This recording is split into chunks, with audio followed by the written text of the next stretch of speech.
want to bring in former White House Chief of Staff Mick Mulvaney, and we'll get to Andrew Clennell shortly, who was right there with the Prime Minister in Canada. Mick, great to see you. First of all, I want to get to this issue in the Middle East. Israel and Iran exchanging missiles, and what really has come to light, whilst Trump is reluctant to get directly involved, what has been underscored is just how powerful the United States is in this conflict. The reports of Trump directly intervening to stop Israel from killing the supreme leader of Iran. Also, in the last half an hour or so, Trump saying he thinks there will be a deal. What do you think, reading between the lines and knowing how the White House operates, what do you think the US's involvement is at the moment? How would these talks be conducted? Yeah, it's hard to guess at that, Laura. So let's talk about what we do know about, the things that sort of are fixed here. Yeah, the information is very unreliable right now. This is, the so-called fog of war, what's happening on the ground, et cetera, what happened, going into this, et cetera. What do we know?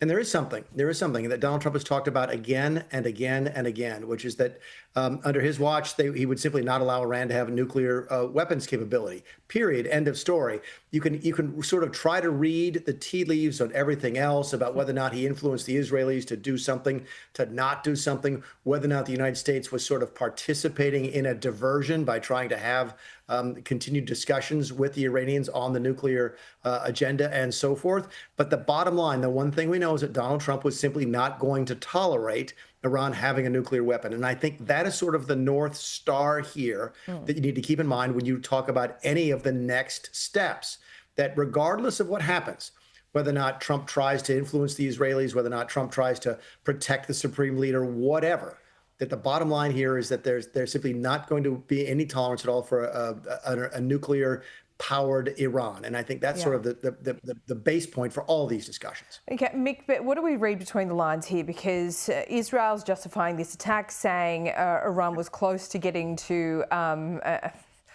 level of enrichment of uranium, therefore nuclear weapons, that would not have been tolerable. We don't have much more information on that. But at the same time, as this first attack from Israel on these Iranian targets, Marco Rubio sent out that statement that was kind of unprecedented. You don't see that kind of clear language. Usually it's way more diplomatic and a little bit more cloudy, but to see that statement, it was really, the US has nothing to do with this, please don't attack us. So how do you reconcile those two? Yeah, I think that came exactly from the White House. Here's how I reconcile the two things. Again, what do we know for a fact? What are we not guessing at? What are we not reading between the lines? What do we know? Which was last weekend. I can't remember if you and I talked last weekend about this or not. It sort of fell between the cracks of the news, was that Donald Trump left his Bedminster resort on Sunday afternoon in New Jersey and flew to Camp David. Now, ordinarily, the President of the United States going to Camp David is not newsworthy. Presidents go to Camp David all of the time. Donald Trump has never gone from Bedminster directly to Camp David. We also know that while he was there, he met with several of his generals and other military leaders and Marco Rubio. In hindsight, now it's fairly easy to sort of suppose that they had information at that time regarding exactly what you just mentioned. They had intelligence regarding where the Iranians had been. Remember, last week, I think it was about 10 days ago, the International Atomic Energy Institution, or what, I can't remember the name of the agency, the IAEA, came out and said that Iran was violating the terms of the nuclear agreements and so forth. So you put all those things together, and whether or not we had anything to do with it, whether or not we were complicit, we knew. We absolutely knew as of last week. And I think that's the one thing we do know about. And Donald Trump, obviously in hindsight, did not discourage the Israelis from taking the overall action. No, but, stepping in and stopping them from killing Iran's supreme leader, that perhaps he views would have been a point of no return where negotiation couldn't have resumed. So perhaps pulling them back from what could have been the start of the brink of an all-out war. Now, I'm not saying that that's going to be avoided at this point, but it certainly would have been an escalation that would have been hard to walk back from. Before I let you go, Mick, I want to ask, with all of this going on, Anthony Albanese has a face-to-face meeting with Donald Trump. The AUKUS pact top of the agenda as well.